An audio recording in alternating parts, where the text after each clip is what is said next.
जीवन में प्रसन्न रहने के लिए मात्र एक ही साधन है, वो स्वयं आप हैं।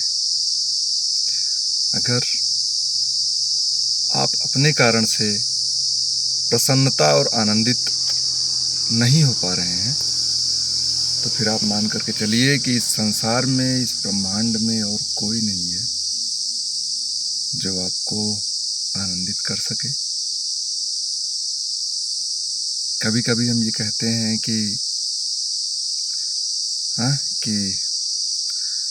कोई मिल सकता है जो आपके भाव को समझे, लेकिन ऐसा नहीं है। कोई नहीं मिलता है। समय के साथ चीज़ें बदल जाती हैं, और अगर आपने स्वयं से ही अपने प्रसन्नता का कारण स्वयं को बना लिया, then you are the great person and you have a great personality also। और आप जीवन को सही ढंग से, सही मार्ग में तभी जी सकते हैं, और निश्चित रूप से इस जीवन का संबंध अर्थ से भी है। तो आप अर्थ के क्षेत्र में भी उत्थान करते हुए जीवन को जिएंगे।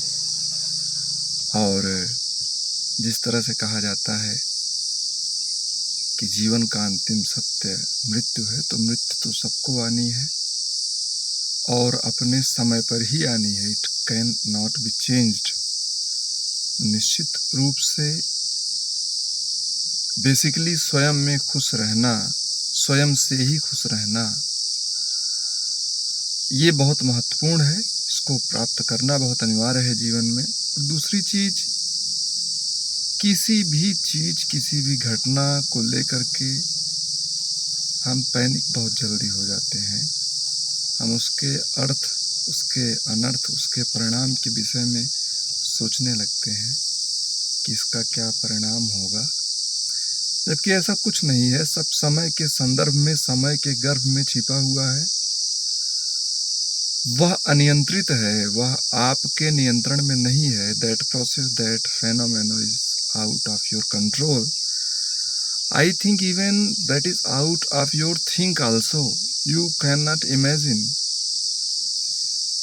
तो समय के गर्भ में ही चीजें छिपी हुई हैं, और अपने जीवन के बहुत अल्प समय में ये जान लेते हैं कि समय जो है वो बलवान है। ऐसा हमें शुरू से ही सिखाया जाता है। ये नीतिगत चीज़ें हैं, मूल्य परक चीज़ें हैं। तो टाइम जो है, समय में चीज़ें छिपी हुई हैं, पैनिक होने की आवश्यकता होती नहीं है, बिल्कुल भी नहीं। छोड़ दो, चलने दो।